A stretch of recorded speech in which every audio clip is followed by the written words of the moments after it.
The 1980s were a pivotal decade for the American auto industry, as manufacturers dealt with issues like increased import competition, new emission standards, and a changing consumer base. While some cars thrived amid these changes, others failed miserably.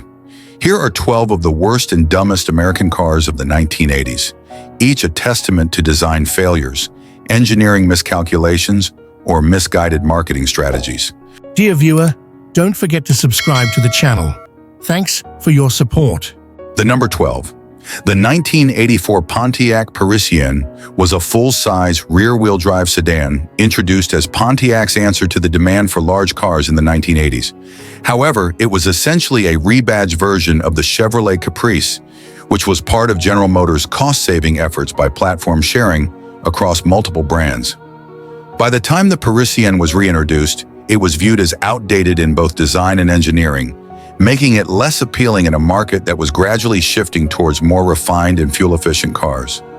The Parisienne was boxy and conservative in design, typical of GM full-size sedans of the 1970s and early 1980s. It featured traditional chrome accents, a wide grille, and square headlights, all of which gave it a somewhat dated look compared to the sleeker, more modern designs emerging in the mid-1980s. The Parisienne was large and imposing, with long overhangs and a considerable presence on the road, but it lacked the sophistication or modernity buyers were beginning to seek. The interior was spacious, as expected from a full-size sedan, but the materials used were not on par with luxury competitors. The dashboard featured basic analog gauges and simple controls, making it functional but lacking in innovation or refinement. Seating was plush and comfortable, but the design was uninspired, with outdated upholstery patterns and materials that felt more suited to the 1970s than the 1980s. A 5.0-liter, 305 cubic inch V8 producing about 150 horsepower, a 5.7-liter, 350 cubic inch V8 option, which provided more power but was still sluggish due to the car's heavy weight. It was paired with a 3-speed automatic transmission, which was also outdated compared to competitors that were offering 4-speed automatics. Despite the V8 power, the Parisienne's size and weight severely hindered its performance. It was slow to accelerate and lacked the responsiveness drivers expected, making it feel lethargic on the road. The Parisienne prioritized comfort over sportiness, delivering a soft, floaty ride characteristic of large American sedans of the time. However, the trade-off was poor handling. The car exhibited excessive body roll in corners, and steering was vague and unresponsive, leading to a disconnected driving experience. With its large V8 engines and heavy body, the Parisienne's fuel economy was poor, especially at a time when consumers were becoming more conscious of fuel efficiency. It struggled to compete with smaller, more efficient cars, especially those from European and Japanese automakers. The Parisienne shared many components with other GM models, which helped streamline parts availability and repair. However, quality control across GM's lineup during this era was inconsistent, leading to potential issues with engine durability and electrical systems. The Parisienne's build quality was average at best, with some reports of cheaply made interiors and exterior trim that did not age well.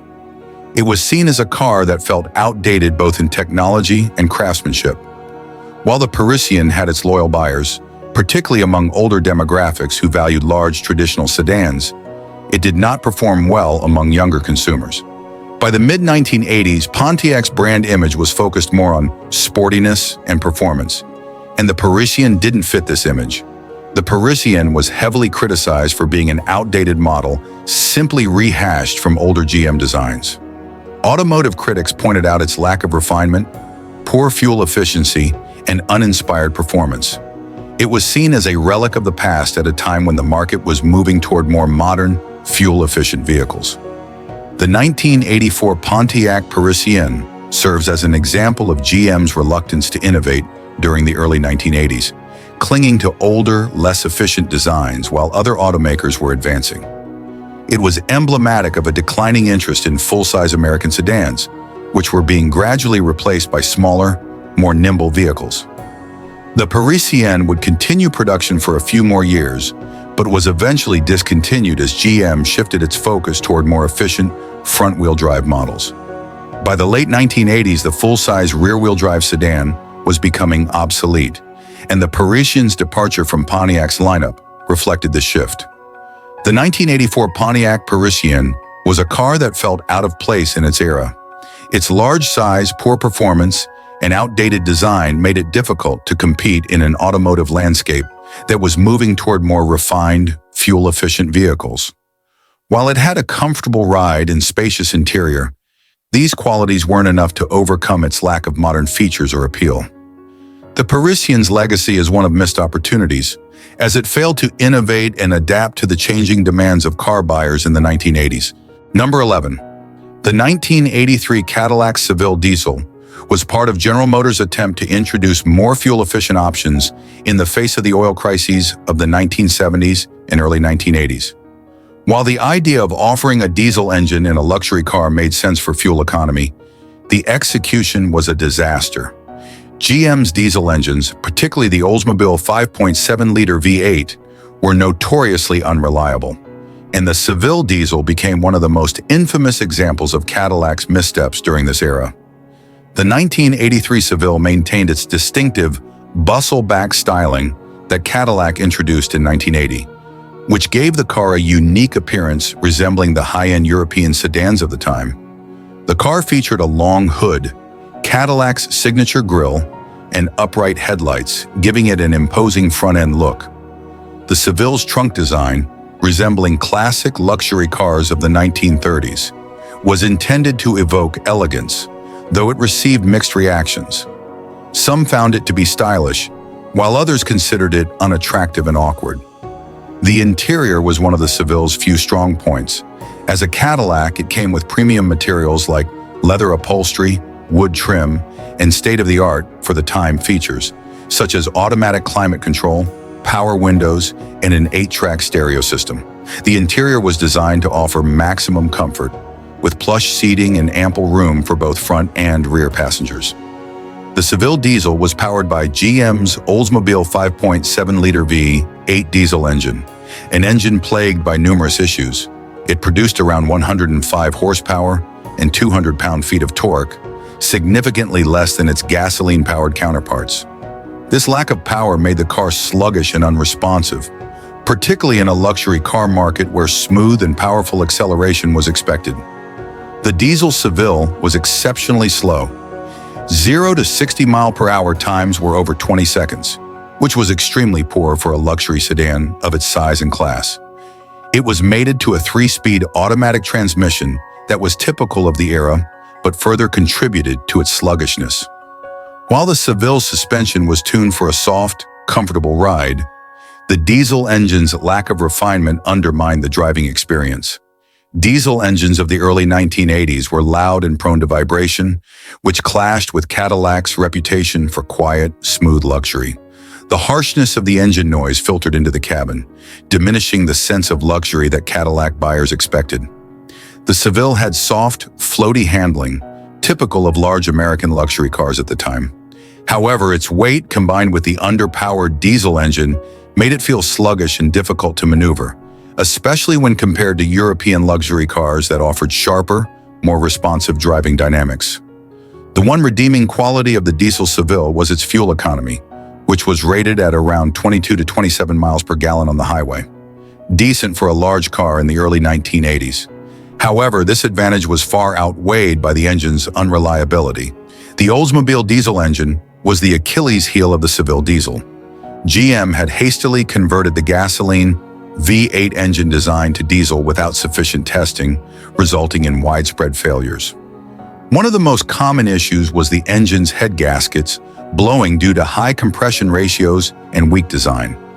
The fuel injection system was also problematic, causing difficulty in starting, especially in colder climates. Many owners reported engine failures within a few thousand miles, leading to costly repairs and replacements. GM's diesel engines quickly gained a reputation for being among the most unreliable in the industry. The problems were so severe that many cars were retrofitted with gasoline engines, and GM eventually faced lawsuits and buybacks from dissatisfied customers. The Seville diesel's sales were disappointing, as buyers quickly realized the numerous mechanical issues that plagued the car. Cadillac's reputation took a significant hit during this time, as many loyal customers experienced engine failures and poor reliability, which tarnished the brand's image. The Seville diesel was trying to compete with fuel-efficient European luxury cars like Mercedes-Benz and BMW, which offered diesel engines that were far more reliable and refined. Cadillac's diesel offering couldn't match the engineering quality of its competitors, leading to a lack of confidence in American diesel cars. The 1983 Cadillac Seville diesel was a misguided attempt to offer fuel efficiency in a luxury sedan. While its intentions were good, addressing the rising fuel costs of the era, the execution was deeply flawed. The Oldsmobile 5.7-liter diesel engine was underpowered, unreliable, and prone to catastrophic failure. Despite offering decent fuel economy, the Seville diesel's mechanical issues and lack of refinement overshadowed its positives. It stands as one of Cadillac's biggest blunders and serves as a cautionary tale about rushing unproven technology to market. Number 10. The 1982 AMC Spirit was AMC's compact car offering during a time when the company was struggling to stay relevant and competitive in the evolving American auto market. First introduced in 1979, the Spirit was essentially a continuation of the earlier AMC Gremlin, though with a more conventional hatchback design. By the time the 1982 model arrived, the Spirit was outdated in both design and performance, and it failed to keep up with competitors who were introducing more modern, fuel-efficient, and better-built compact cars. The Spirit's design was largely a carryover from the late 1970s, making it look dated by 1982. The car featured a boxy shape with an uninspiring front grille and headlights that didn't reflect the more aerodynamic designs coming into vogue in the early 1980s. Available as a hatchback or sedan, the Spirit's basic design offered little excitement. The hatchback model had a squared-off rear that was functional but lacked any sense of sportiness. The car's styling was basic and utilitarian, failing to attract buyers who were looking for either a sporty compact or a more stylish economy car. It looked outdated next to the sleeker models from Japanese manufacturers like Honda and Toyota. The interior of the 1982 Spirit was basic and felt cheaply made. Hard plastics, simple controls, and basic instrumentation were the norm. The seats were not particularly comfortable, and the interior design felt Spartan compared to other compact cars on the market. While some trim levels offered features like power windows and air conditioning, the base models were extremely bare bones, contributing to the car's overall lack of appeal. The Spirit came with a range of underpowered engine options, none of which offered impressive performance. The base engine was a 2.5-liter inline-4 that produced around 82 horsepower. This engine was woefully inadequate for providing any sense of excitement or speed, especially for a car that was positioned as a sporty compact. There was an available 4.2-liter inline-6, which offered more power, around 110 horsepower, but it didn't turn the Spirit into a performance car by any means.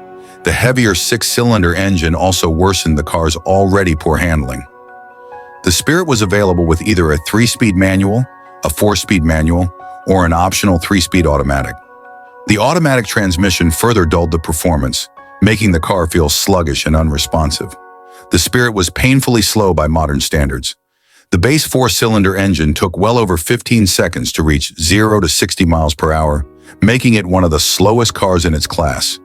Even with the larger 6-cylinder engine, it remained underpowered compared to its rivals. The Spirit's handling was another weak point. The car had a soft suspension, which was intended to provide a comfortable ride, but it resulted in excessive body roll and poor cornering ability.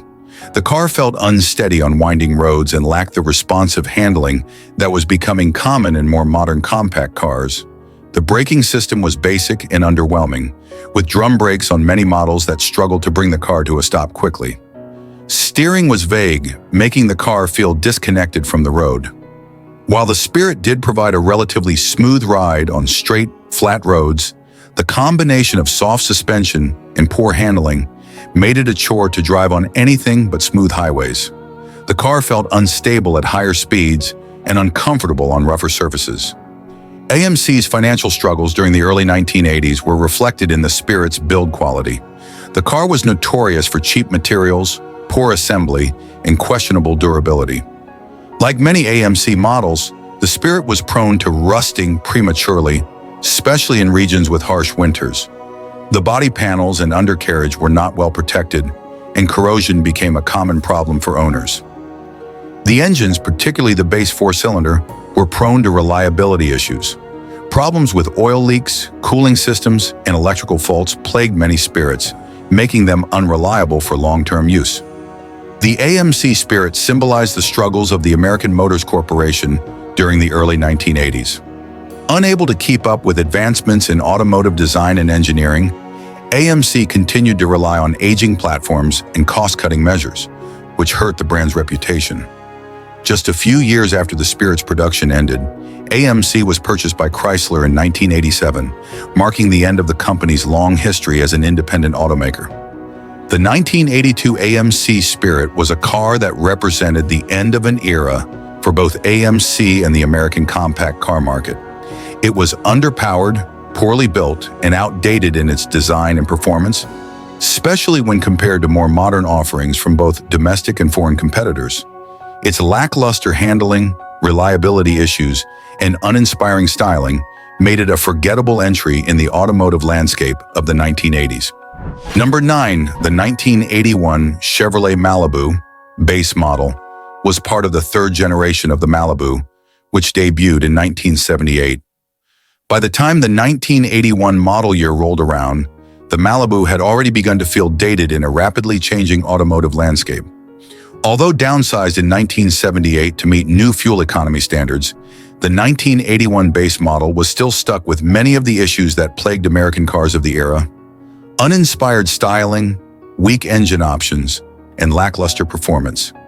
While the downsized design introduced in 1978 was meant to modernize the Malibu, by 1981, it already felt stale. The styling was boxy and conservative, more reminiscent of the late 1970s than the sleek, aerodynamic looks that were becoming popular in the 1980s.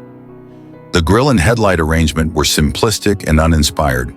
It lacked the aggressive or distinctive design cues that could have made it more appealing. The Malibu's plain, rectangular body shape made it look like a holdover from the previous decade.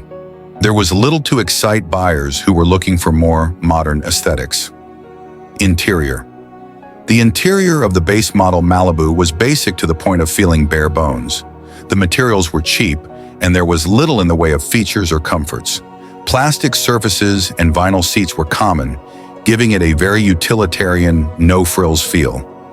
The base model was stripped down, with few options for luxury or technology. This further cemented its reputation as a no-nonsense but uninspiring car, especially compared to more feature-rich competitors. The 1981 Malibu base model came with a range of engines that were all underwhelming in terms of performance. The base engine was a 3.8-liter V6, producing around 110 horsepower. This engine struggled to move the relatively heavy Malibu with any sort of urgency. There were optional V8 engines available, including a 4.4-liter 267 cubic inch V8 and a 5.0-liter 305 cubic inch V8, but these were still underpowered and offered little in terms of acceleration or excitement. The V8s also suffered from poor fuel efficiency. Regardless of the engine choice, the base Malibu was slow, especially compared to newer, lighter, and more efficient cars. It lacked the pep expected of a mid-size car, and even with the optional V8, it took over 12 seconds to reach 0 to 60 miles per hour. The Malibu base model was built for comfort and economy, not for performance. The car had a soft suspension setup, which led to excessive body roll during turns and cornering. The steering was vague and unresponsive, making the car feel disconnected from the road. While the suspension provided a smooth ride over flat, straight roads, it compromised handling. The car felt floaty at higher speeds and struggled to handle sharp corners or sudden maneuvers with any confidence. The braking system was adequate for its time, but not particularly strong. The car's heavy body and soft suspension made it less stable during hard braking or in emergency situations. Fuel economy was a critical factor in the downsizing of American cars during this era, and the Malibu offered moderate fuel efficiency, though it wasn't a standout in this department. The V6 returned about 18 to 22 miles per gallon, MPG, which was competitive but not exceptional when compared to lighter and more advanced vehicles from foreign manufacturers like Toyota and Honda. The optional V8 engines fared worse, with fuel economy numbers hovering around 15 to 18 miles per gallon, which was problematic during a time when fuel efficiency was becoming increasingly important to buyers. The 1981 Malibu, like many General Motors vehicles of the era, suffered from build quality issues. Many owners reported problems with rust, especially in colder climates where road salt was used. The interior materials also didn't hold up well over time, with cracked dashboards and faded upholstery being common complaints. While not the most unreliable car on the market, the base Malibu still had its share of mechanical issues. The V6 engine was known for being underpowered and prone to overheating, while the V8 options, though more robust, were inefficient and lacked refinement. The 1981 Malibu represents a transitional period for American midsize cars. As fuel efficiency and modern design became increasingly important, the Malibu, with its dated styling and underpowered engines, was left behind. The third-generation Malibu would soon be replaced in 1983 by the fourth generation, which attempted to modernize the car's design and improve fuel efficiency, though it too struggled in the face of growing competition from imports. The 1981 Chevrolet Malibu base model was a relic of the 1970s masquerading as an early 1980s car. With its uninspired styling, weak engines, and lackluster performance, it felt outdated in a decade that demanded more innovation and efficiency. While it wasn't the worst car of its time, it was far from competitive, and its failure to evolve left it in the dust of more modern, reliable, and stylish competitors. Number 8. The 1985 Plymouth Reliant was part of Chrysler's K-car lineup, which played a crucial role in saving the company from financial collapse in the early 1980s. While the Reliant and its twin, the Dodge Aries, were successful in terms of sales and practicality, they were far from exciting vehicles. Designed as economical, front-wheel drive sedans and station wagons, the Reliant prioritized affordability and fuel efficiency over performance and style. As a result, the car was slow, uncomfortable, and made with cheap materials. The exterior of the 1985 Reliant was simplistic and boxy, with sharp angles and minimal design flair. Its conservative styling lacked the aerodynamic curves that were becoming more popular in the mid-1880s. The Reliant's design was utilitarian, with no real emphasis on visual appeal. It was more of a transportation appliance than a car designed to excite or inspire pride in ownership. The flat front grille, rectangular headlights, and straight-edge profile made the Reliant appear dated even in its time. The interior of the Reliant was made from low-quality materials with plastic surfaces dominating the cabin. Vinyl seats were common in the base models, giving the car a cheap feel.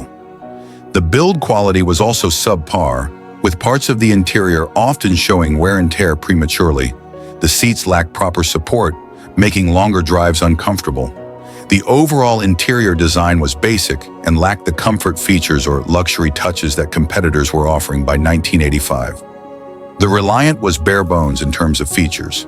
It came with basic amenities such as manual windows and locks, and air conditioning was an option, not a standard feature in many models. The 1985 Plymouth Reliant came with underwhelming engine choices, which emphasized economy over power. The standard engine was a 2.2-liter inline-4 that produced about 84 horsepower. This engine was not only underpowered but also noisy, making acceleration sluggish and highway driving a chore. There was an optional 2.6-liter inline-4, borrowed from Mitsubishi, that provided slightly better power, around 92 horsepower, but it still fell short of offering any real performance boost. With its weak engines, the Reliant struggled to keep up with traffic. It took well over 12 seconds to reach 0 to 60 miles per hour, making it one of the slower cars on the road during the 1980s. The Reliant's suspension was tuned for comfort, but it resulted in a floaty, disconnected driving experience. The soft suspension made the car feel unstable during turns. An body roll was noticeable even at moderate speeds. The steering was unresponsive and imprecise, making the car difficult to maneuver in tight situations. Combined with the car's overall lack of power, driving the Reliant was an uninspiring and often frustrating experience. While braking was adequate for daily driving, the car's brakes were not particularly strong, and the lightweight build of the Reliant didn't provide much confidence in emergency situations. While fuel efficiency was one of the Reliant's selling points, it wasn't remarkably better than competitors at the time. The 2.2-liter engine delivered around 24 to 28 miles per gallon, which was competitive but not groundbreaking given the car's small size and lightweight construction. One of the major complaints about the 1985 Reliant was its poor build quality. The car was known for rattles, squeaks, and other minor issues that became more pronounced as the car aged.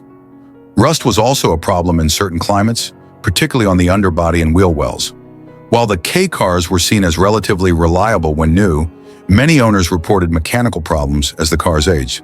The engines, particularly the optional 2.6-liter, were prone to overheating, and the transmission could be problematic, leading to frequent repairs. Despite its shortcomings, the Reliant sold well, largely because it was affordable and practical. However, it didn't capture the imagination of car buyers who were looking for something more exciting. It was seen as a necessary car, rather than a car that people bought because they liked it.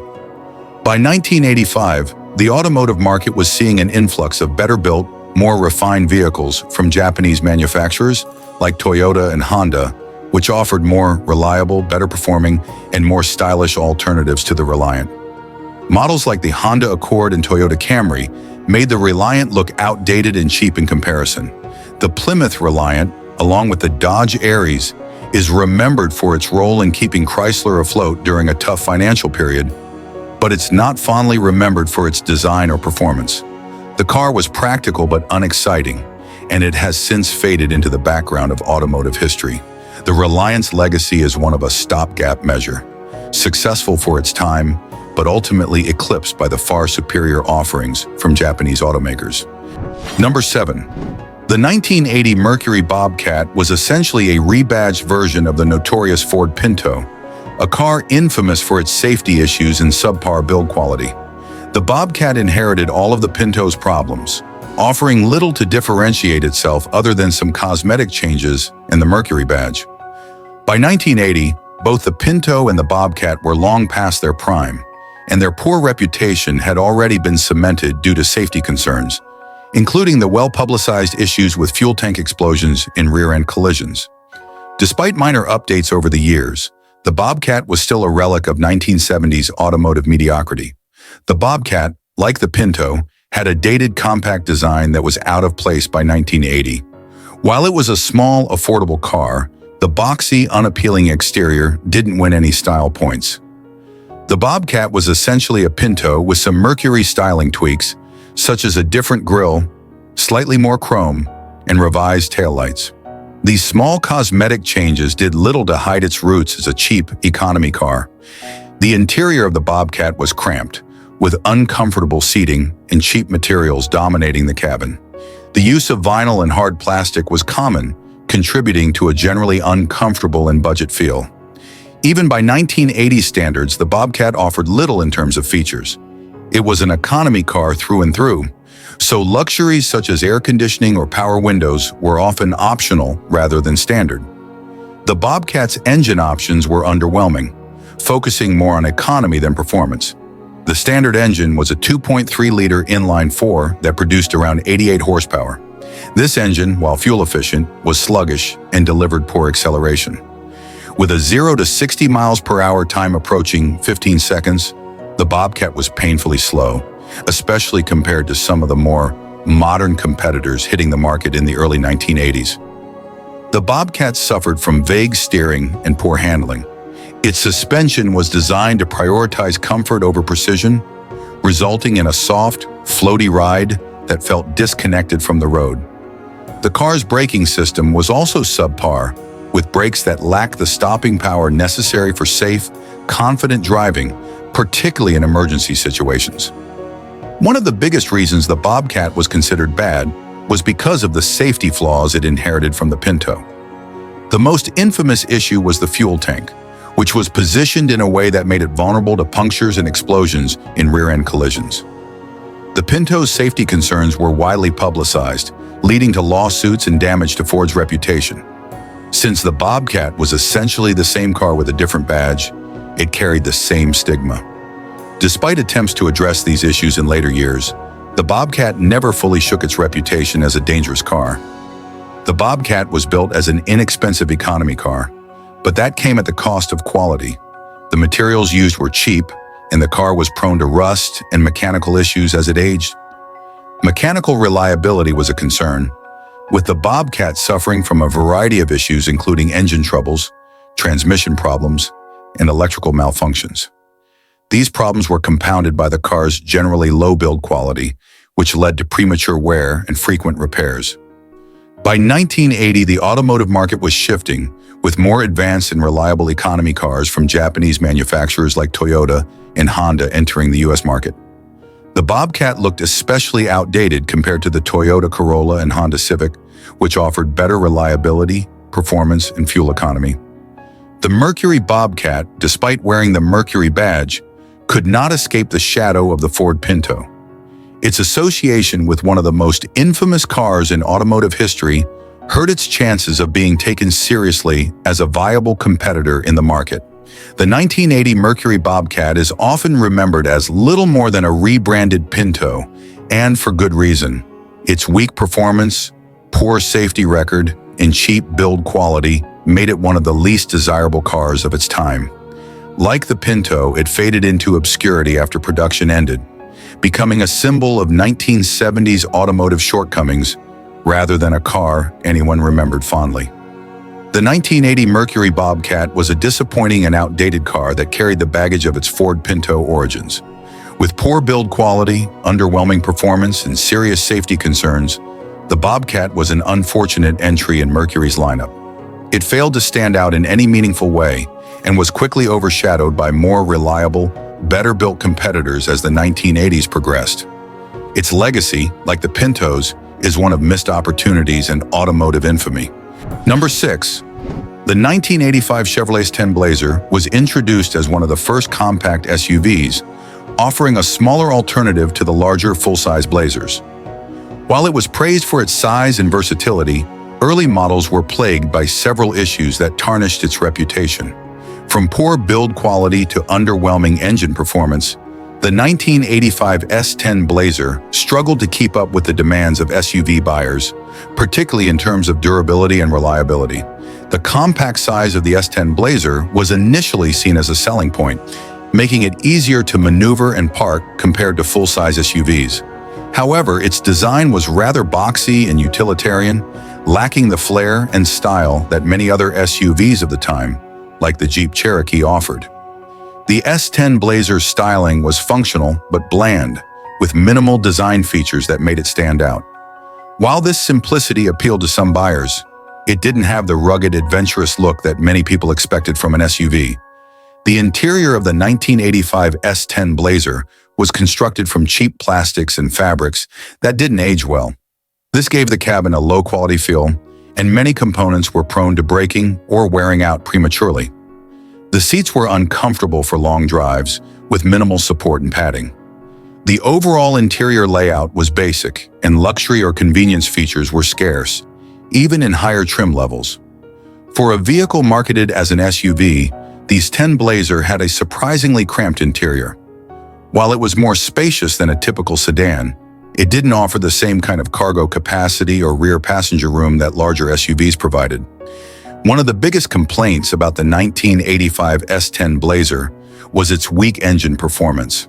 The base engine was a 2.8-liter V6, which produced around 110 horsepower, underwhelming even by 1980 standards. With a slow 0 to 60 miles per hour time, the Z24 Blazer struggled to deliver the power needed for highway driving or off-road adventures. The engine lacked torque, making it feel underpowered, especially when fully loaded or towing. Many early Z24 Blazers were equipped with problematic automatic transmissions that were prone to failure. Drivers reported frequent transmission problems, including rough shifting and gear slippage, which further reduced the vehicle's performance. For a compact SUV, The S10 Blazer didn't offer much in the way of fuel efficiency. Its small engine worked hard to move the vehicle's weight, leading to poor gas mileage compared to similarly sized competitors. One of the most significant issues with the 1985 S10 Blazer was its tendency to rust prematurely. Owners reported rust forming on the body, frame, and undercarriage within just a few years of ownership, especially in areas with harsh winters or high humidity. Rust would often develop around the wheel wells, rocker panels, and door sills, leading to serious structural issues if left unchecked.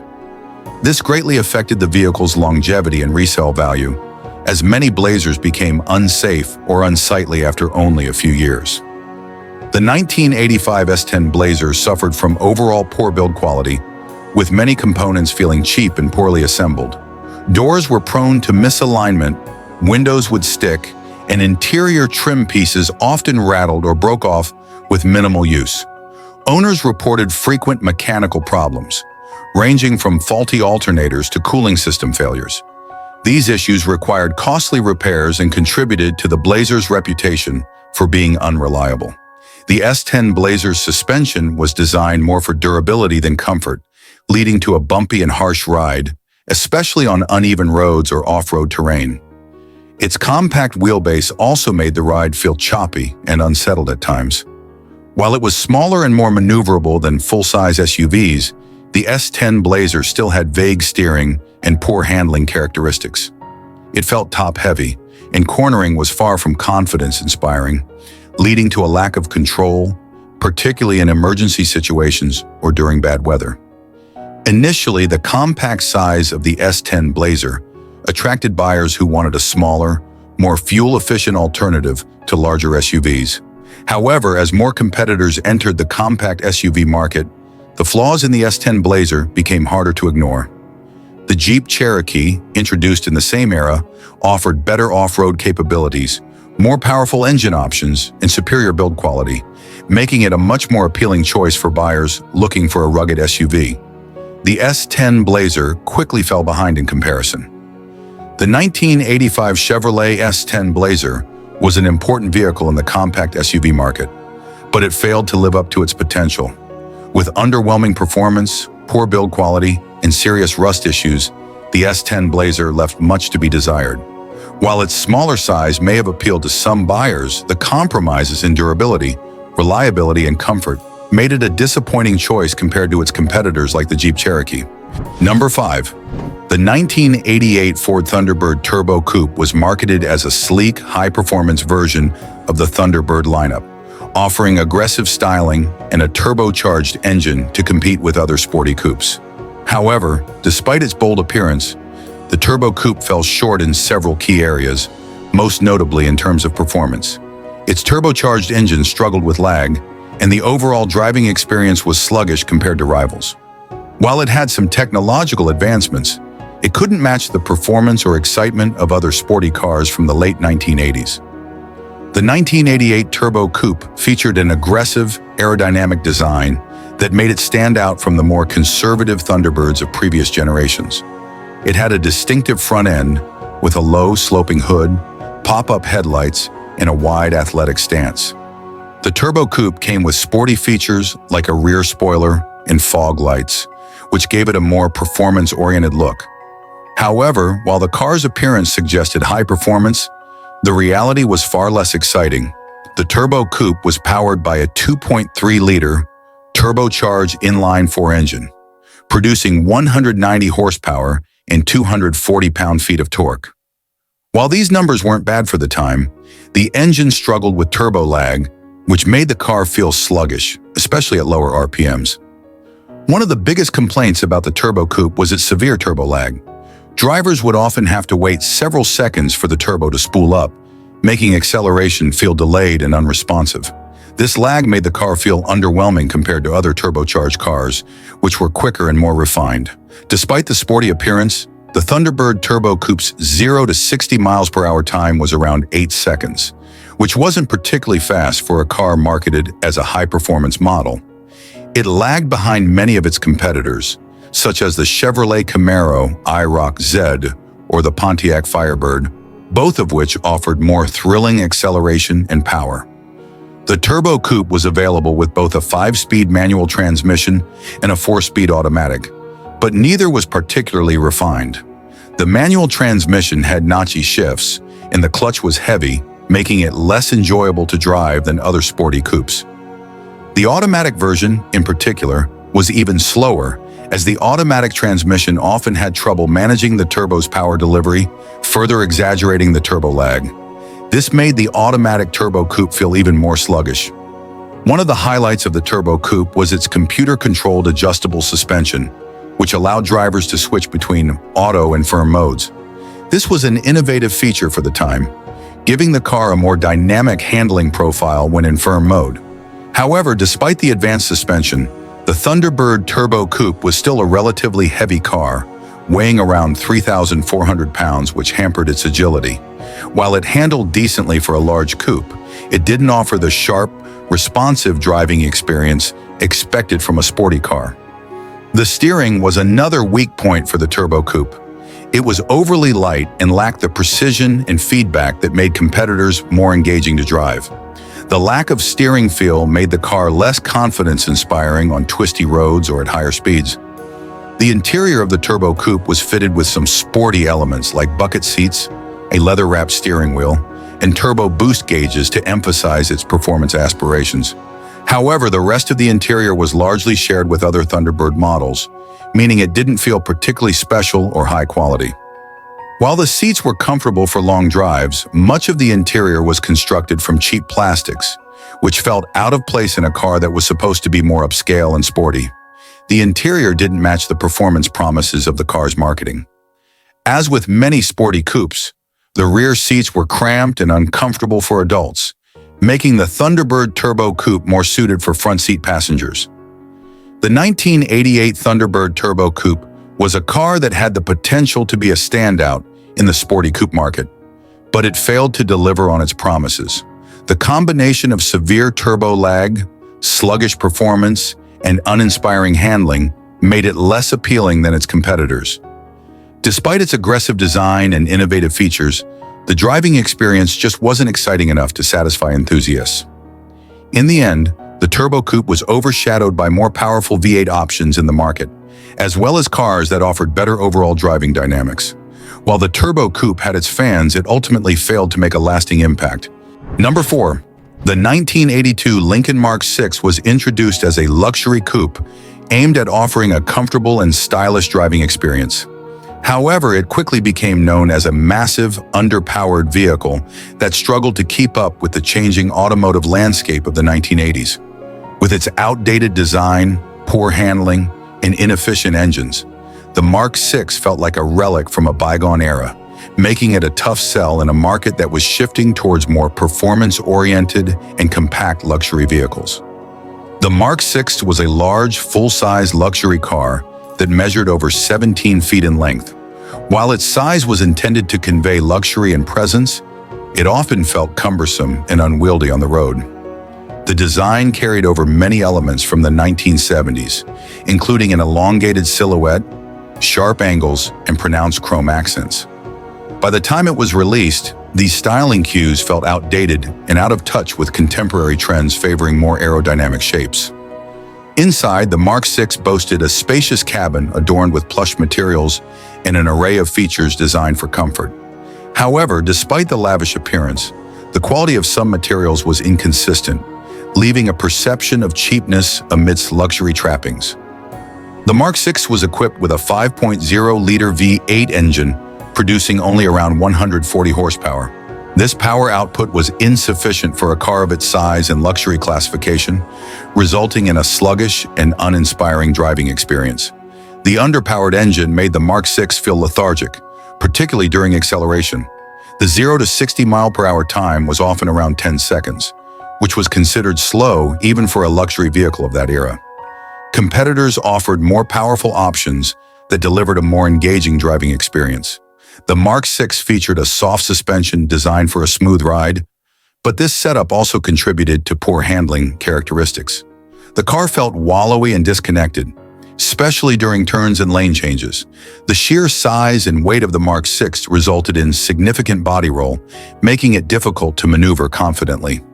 Drivers often complained that the car felt more like a boat than a luxury coupe, which detracted from the driving experience. The steering was notably vague, lacking the precision and responsiveness that luxury car buyers expected. This lack of feedback made the car less enjoyable to drive, particularly on winding roads. Given its size and weight, the Mark VI was also not particularly fuel efficient, averaging around 15 to 18 miles per gallon. This was a drawback in an era when many consumers were becoming more conscious of fuel economy due to rising gas prices. Coupled with the inefficiency, the Mark VI's size often translated into higher maintenance and insurance costs, making it a less practical choice for many buyers. As the automotive market began to shift towards more compact and performance-oriented vehicles in the early 1980s, the Mark VI's appeal waned. Buyers were increasingly looking for cars that combined luxury with agility and efficiency, leaving the Mark VI at a disadvantage.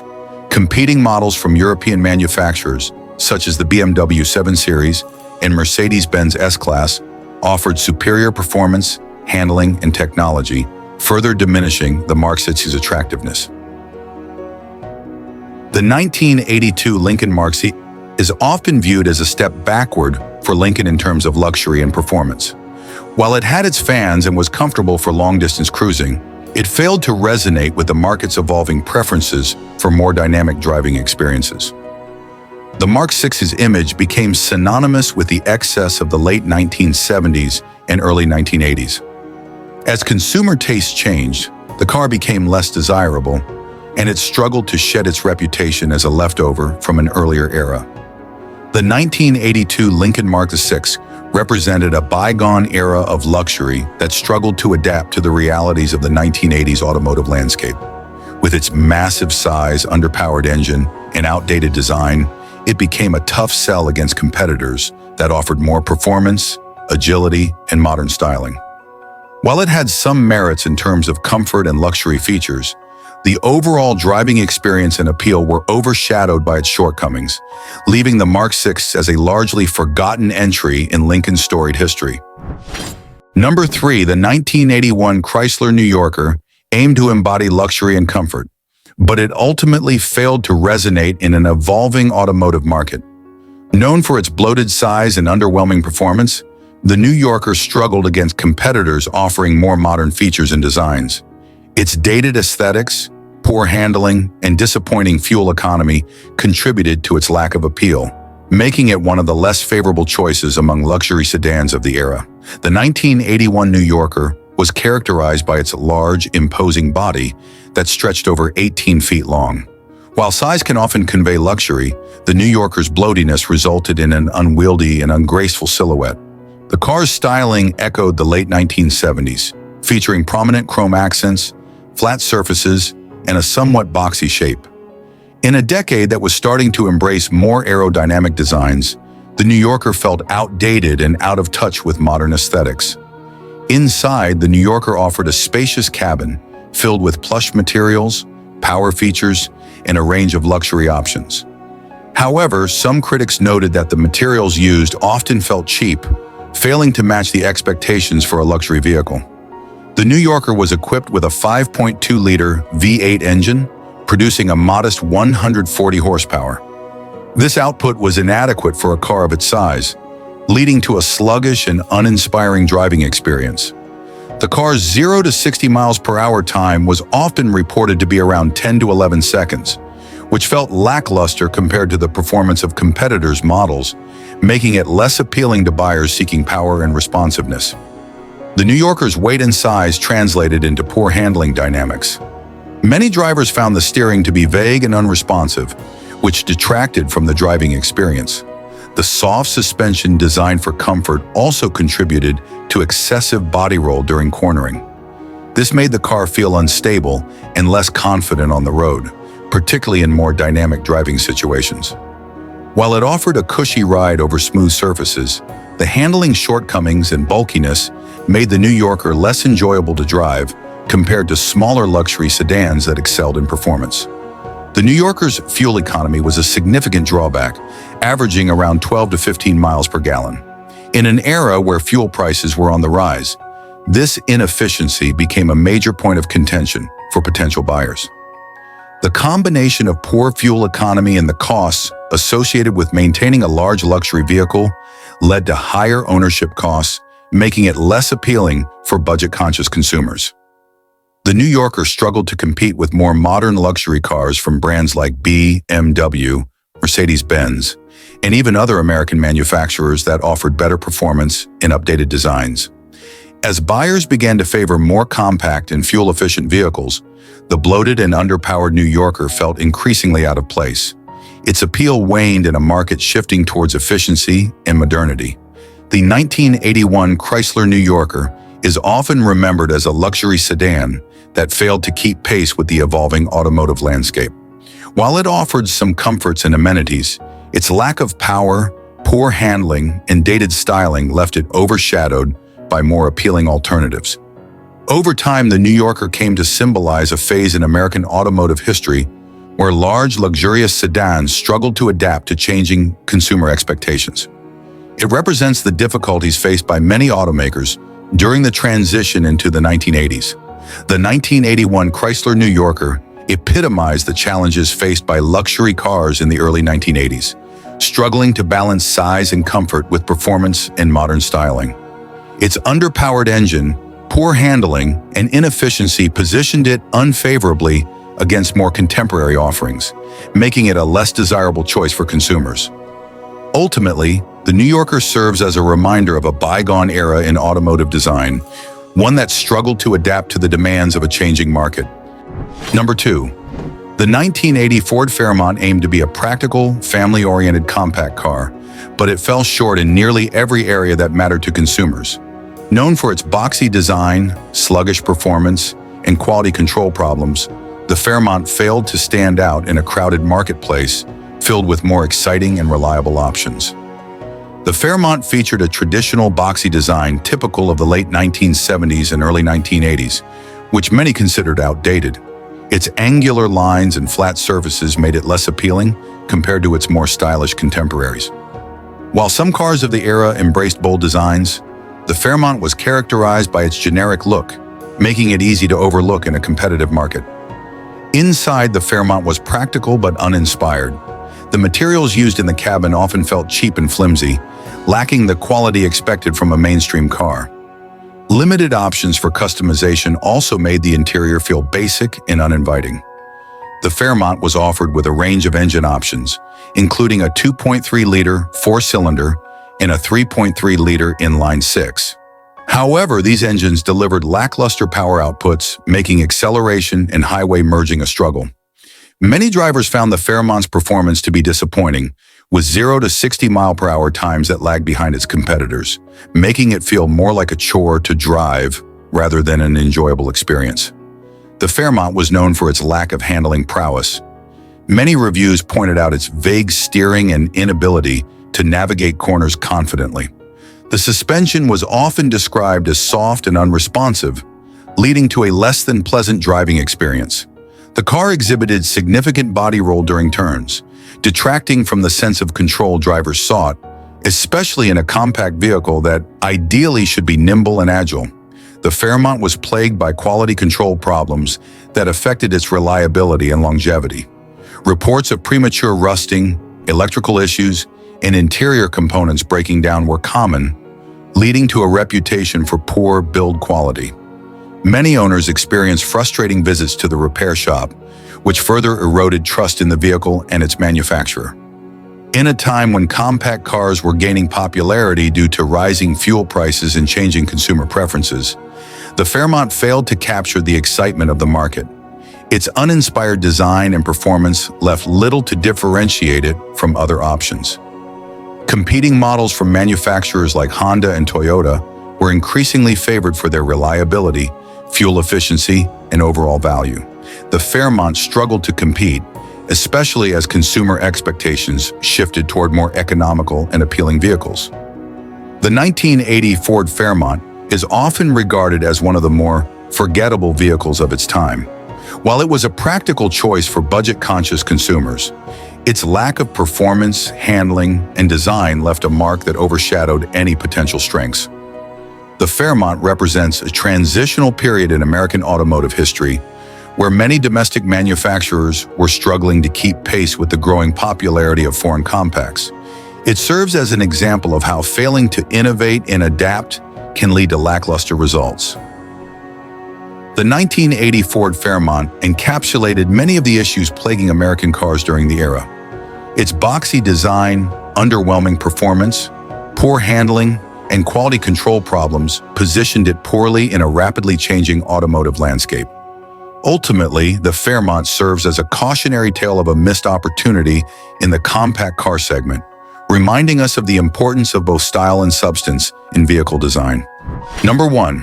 The 1987 Chevrolet Cavalier Z24 was marketed as a sporty version of the Cavalier, intended to appeal to younger buyers looking for a fun, performance-oriented compact car. However, it fell short of expectations, suffering from a combination of underwhelming performance, poor build quality, and unrefined driving dynamics. The Z24 featured unique exterior styling elements meant to convey sportiness, including a distinct front fascia, side skirts, and sporty graphics. While the design attempted to present a youthful image, it often felt superficial against its performance shortcomings. Inside, the Cavalier Z24 didn't live up to the sporty exterior. The materials used in the cabin were cheap and lacked quality, with a design that felt uninspired and generic. The Z24 was equipped with a 2.8-liter V6 engine, producing only about 135 horsepower. While this might have seemed adequate on paper, in practice, the engine struggled to deliver the spirited performance that buyers expected from a sporty model. Many drivers noted that the Z24 was slow off the line and lacked the punch needed for highway merging or overtaking, making it feel more like an economy car than a performance variant. The suspension tuning on the Z24 was not conducive to comfort, resulting in a ride that was often harsh and jarring over bumps. The trade-off for a sporty feel led to a compromise in everyday drivability. The handling was another area where the Z24 fell short. It was criticized for its vague steering and lack of road feedback, making it feel disconnected during spirited driving. The suspension was not refined enough to provide the confidence that drivers expect from a sporty car. Many owners reported issues with the build quality and reliability of the Z24. Problems ranged from electrical failures to mechanical breakdowns, leading to a reputation for being less dependable than competitors. Problems with the interior components, such as rattles and squeaks, were frequently mentioned, further contributing to dissatisfaction among owners. The Cavalier Z24 was intended to attract a demographic looking for an affordable sports car alternative. However, with its lack of performance and reliability issues, many buyers found it disappointing. The Z24 struggled to compete with more established sporty compacts, such as the Honda Civic Si and the Volkswagen GTI, which offered better performance, reliability, and overall driving experiences. The 1987 Chevrolet Cavalier Z24 represents a missed opportunity for Chevrolet to create a true sporty compact that could resonate with driving enthusiasts. Instead, it became a symbol of how branding and marketing could not compensate for a lack of performance and quality. The Z24 serves as a reminder that appealing designs and marketing slogans are not enough to succeed in the competitive automotive landscape. Actual performance and reliability must back them up. The 1987 Chevrolet Cavalier Z24 ultimately fell short of being the sporty compact it was intended to be. Underpowered and poorly built, it delivered an unsatisfactory driving experience that left many enthusiasts and everyday drivers wanting more. Despite its attempts at sportiness, the Z24 is often remembered as a disappointing entry in the Chevrolet lineup, illustrating the importance of performance and quality in appealing to consumers.